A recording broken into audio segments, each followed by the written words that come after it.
Hi friends, welcome to Zainul recipes Tamil. இன்னைக்கு நம்ம சேனல்ல யூஸ்ஃபுல்லான கிச்சன் டிப்ஸ்லாம் பார்க்க போறோம். அதுக்கு முன்னாடி நம்ம சேனலை ஃபர்ஸ்ட் டைம் பார்க்குற மாதிரி இருந்தா சப்ஸ்கிரைப் பண்ணி பக்கத்துல இருக்க பெல் ஐகானை கிளிக் பண்ணிக்கோங்க. அப்பதான் நான் போடுற வீடியோ உங்களுக்கு நோட்டிஃபிகேஷனா வந்து சேரும். முதல் டிப் பார்க்கலாம். நம்ம மிக்ஸியில் எதுனா அரைக்க பார்த்து நமக்கு ஈரமாக இருக்கும். அந்த ஈரமாக இருக்க பார்த்து அரைச்சி ஸ்டோர் பண்ணி வச்சா வேஸ்ட் ஆகிடும் எல்லா பொருளும். அந்த மாதிரி ஈரமாக இருக்க பார்த்து இந்த டிப்ஸை ட்ரை பண்ணி பாருங்கள். அடுப்பு லோ ஃப்ளேமில் வச்சுட்டு மிக்ஸியை வந்து தலைக்கீழே வைக்கணும். நம்ம மிக்ஸி அரைக்கிறோட அந்த பக்கம் வைக்கக்கூடாது. இந்த மாதிரி மூடி பக்கம் நம்ம இந்த உள்ளே வைக்கிறோம் பார்த்திங்களா, அந்த பக்கம் வச்சுட்டு ஒரு 2 நிமிஷம் அப்படியே வச்சிங்கன்னா அதில் இருக்க ஈரத்தன்மைலாம் வந்து போயிடும். அப்போ மிக்ஸியில் நம்ம அரைக்க பார்த்து நல்லா அரைக்கலாம். அதே மாதிரி நமக்கு வந்து அந்த ஈரம் இருக்காது. நம்ம ஸ்டோர் பண்ணி வைக்க பார்த்தோம் நல்லா வந்து எல்லாமே ஒட்டிகிட்டு இருக்கும் பார்த்திங்கன்னா, மிக்ஸி ஜாரில் அந்த மாதிரிலாம் ஒட்டி இருக்காது. கண்டிப்பாக இந்த டிப்ஸ் வந்து ட்ரை பண்ணி பாருங்கள். இந்த டிப்ஸ் பிடிச்சிருந்தா லைக் பண்ணுங்கள், அப்படியே உங்கள் ஃப்ரெண்ட்ஸுக்கு வந்து ஷேர் பண்ணுங்கள். நம்ம வீட்டில் சமைச்சிட்டு இருக்கப்ப நமக்கு டக்குன்னு ஒரு டிப்ஸ் நமக்கு தேவைப்படும். அதுக்காக தான் இந்த டிப்ஸ் நான் ஷேர் பண்ணியிருக்கேன். இந்த டிப்ஸ் பிடிச்சிருந்தா லைக் பண்ணுங்கள். ரெண்டாவது டிப்ஸ் பார்க்கலாம். நம்ம இது டைலரிங் மிஷின்லாம் வந்து ஊசி உடஞ்சிருக்கும். டைலரிங் மிஷினில் அந்த ஊசிலாம் உடஞ்சதுக்கப்புறம் நம்ம என்ன பண்ணுவோம், அந்த ஊசியை வேஸ்ட்டாக தூக்கி குப்பையில் தான் போடுவோம். ஆனால் வேஸ்ட்டாக தூக்கி குப்பையில் போடாமல் ஒரு டிப்ஸு சொல்கிறேன் பாருங்கள். இந்த மாதிரி எங்கள் வீட்டில் நிறைய ஊசி வந்து உடஞ்சி தான் போவோம். ஏன்னா நான் தைக்க பார்த்து எல்லா ஊசியுமே உடச்சிடுவேன். அதிலே எப்படி 100 ஊசி கிட்டே இருக்கும், உடஞ்சி கிடக்கும். நிறைய ஊசி உடஞ்சிருக்கும் அந்த பாக்ஸில். இப்போ இந்த ஊசி நான் எடுத்து வச்சுருக்கேன் பாருங்கள். இந்த ஒரு ஊசியில் நம்ம வந்து பூண்டு வந்து எவ்வளோ பூண்டாக இருந்தாலும் ஈஸியாக உரிச்சிடலாம். நம்ம பூண்டுலாம் உரிக்கிறதுக்கு ரொம்ப சிரமப்படுவோம். அதேமாதிரி கையில் நகம் இல்லாதவங்க, அதுமாதிரி நகம் வலிக்குது, ஒரு மாதிரி எரியுது, கை எரியுது, அந்த மாதிரிலாம் சொல்ல பார்த்து இந்த டிப்ஸ் வந்து ரொம்ப யூஸ்ஃபுல்லாக இருக்கும். நான் பூண்டு வந்து எடுத்து காட்டுறேன் பாருங்கள்.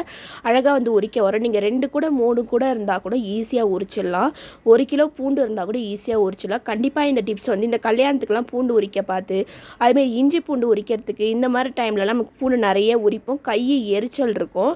என்னதான் நம்ம ஊற வச்சு உரித்தாலும் நம்ம கை எரிச்சல் இருக்கும். கை வந்து எரியாமல் நகம் உடையாமல் இருக்கணும்னா இந்த டிப்ஸை ட்ரை பண்ணி பாருங்கள். அந்த வேஸ்ட்டாக தூக்கி குப்பையில் போடுற அந்த ஊசியில் வந்து அழகாக வந்து நம்ம அந்த பூண்டை உரிச்சிட்டோம் பாருங்கள். நான் வந்து எடுத்து தான் காட்டினேன் அந்த தோலை. நான் கையால் உரிக்கவே இல்லை. அதில் வந்து லேசாக அதை நடுவில் வச்சு இப்படி குத்துனாலே தோல் வந்து அழகாக உரிச்சிட்டு வருது. கண்டிப்பாக ட்ரை பண்ணி பாருங்கள். பெண்களுக்கு ரொம்ப யூஸ்ஃபுல்லாக இருக்கும். கிச்சனில் நம்ம டக்குன்னு வந்து பூண்டு ஒரு 4 பூண்டு 5 பூண்டு தேவைப்படுது.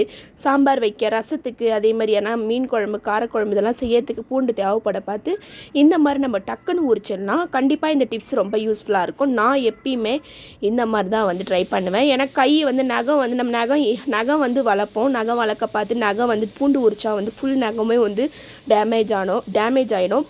நம்ம நகம் வளர்க்குறதுக்கு ரொம்ப ஆசைப்படுவோம். அந்த மாதிரி இருக்க பார்த்து இந்த டிப்ஸை ட்ரை பண்ணி பாருங்கள். 3வது டிப்ஸ் பார்க்கலாம். நம்ம இந்த பேண்டெல்லாம் இருக்கும். நம்ம வீட்டில் நிறைய பேண்டெல்லாம் வச்சுருப்போம்.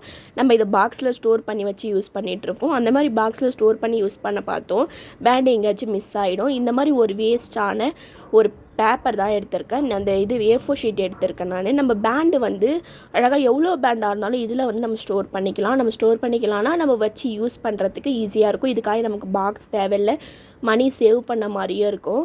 இந்த மாதிரி ஒரு பேப்பரில் இது ஃபுல்லாகவே பேண்டை சொருவி விட்டிங்கன்னா நம்ம தேவைப்பட பார்த்து பேண்டு எடுத்து யூஸ் பண்ணிக்கலாம். நான் எல்லாத்தையும் சொருவி காட்டுறேன் பாருங்கள்.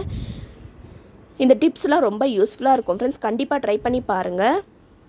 இந்த மாதிரி எல்லா பேண்டையுமே இதில் வச்சிடலாம். நம்ம எவ்வளோ பேண்ட் இருந்தாலும் இதில் இந்த ஒரே ஒரு பேப்பரில் வந்து எல்லா பேண்டையுமே வச்சிடலாம். ஏன்னா இந்த ஒரு பேப்பரில் வந்து அவ்வளோ பேண்டு வைக்கலாம்.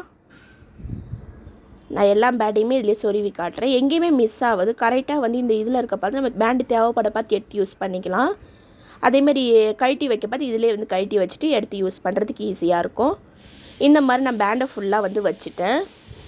பார்க்குறதுக்கு எப்படி இருக்கும், நீட்னஸாக இருக்கும். நம்ம தேவைப்பட பார்த்து எடுத்து பேண்ட் யூஸ் பண்ணிக்கலாம். குழந்தைங்களுக்குலாம் பேண்ட் யூஸ் பண்ண பார்த்து இந்த டிப்ஸ் வந்து ரொம்ப யூஸ்ஃபுல்லாக இருக்கும். கண்டிப்பாக ட்ரை பண்ணி பாருங்கள். பெண்களுக்கு ரொம்ப யூஸ்ஃபுல்லான டிப்ஸாக இருக்கும். இந்த வீடியோலாம் உங்களுக்கு ரொம்ப யூஸ்ஃபுல்லாக இருந்துச்சுன்னா லைக் பண்ணுங்கள், ஷேர் பண்ணுங்கள், சப்ஸ்கிரைப் பண்ணுங்கள். தேங்க்யூ.